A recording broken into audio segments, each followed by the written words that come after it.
کوشش اور مقدر کا آپس میں کوئی تضاد نہیں ہے۔ سرکار واصف علی واصف کا بڑا خوبصورت قول مبارک ہے۔ آپ کہتے ہیں کہ آپ کوشش بھی نہیں کر سکتے اگر اللہ نہ چاہے، تو کوشش بھی انسان کے نصیب میں لکھ دی گئی ہے۔ جب اللہ نے کسی کو کچھ عطا کرنا ہو تو وہ پھر اس کے لیے راہیں آسان کر دیتا ہے۔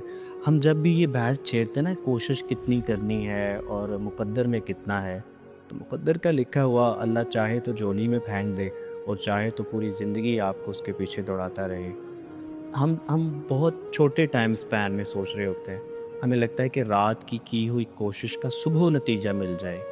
تو مقدر ایسا نہیں ہے کہ آپ کے پاس پیسے ہیں، آپ اپنی مرضی کا فون خرید لیا، آپ کہیں گے اگر پیسے نہ ہوتے تو مقدر سے کیسے مل جاتا۔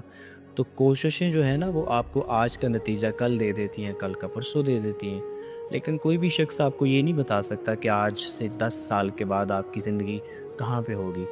آج سے 20 سال گزرنے کے بعد آپ نے کس فیلڈ سے اپنے کریئر کا آغاز کیا، انجام کہاں پہ ہوگا۔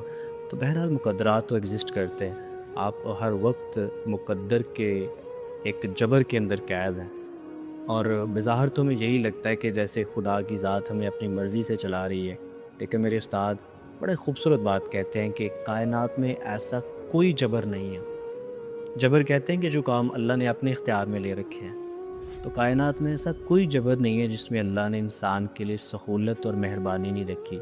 خدا کا ہر فیصلہ انسان کی فیور میں ہے۔ یہ جو ہمیں خدا کے فیصلے تسلیم نہیں ہوتے، یہ ہماری عقل سلیم تھوڑی ہے، یہ میری سیلف کی ڈیزائرز ہیں، وہ ہرٹ ہوتی ہیں تو پھر مجھے لگتا ہے کہ اس کائنات میں کچھ غلط ہو گیا۔ تو جب مجھے اللہ نے کہا کہ تمہیں علم ہی تھوڑا دیا گیا ہے، تو پھر میرے جیسے کم علم شخص کے پاس تسلیم کے سوا کوئی چارہ نہیں رہ جاتا۔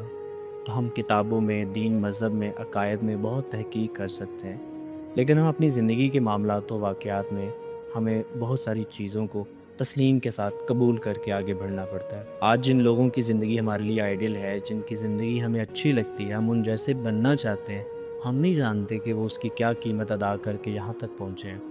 ان کے خواب کچھ اور تھے، ان کو ملا کچھ اور۔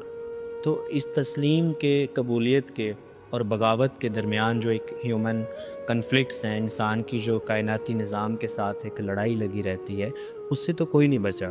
ہر وہ ذہن جو سوچتا ہے، جس کو اللہ نے سوچنے سمجھنے کی صلاحیت عطا کی ہے، ان سب کے اوپر یہ امتحانات نازل کیے جاتے ہیں، اور اپنے امتحانات میں پاس ہونے والے لوگ ہی صاحب خیر ہوتے ہیں۔ وہ پھر کسی بھی فیلڈ میں ہوں، ان کے لیے فائدے ہی فائدے ہیں۔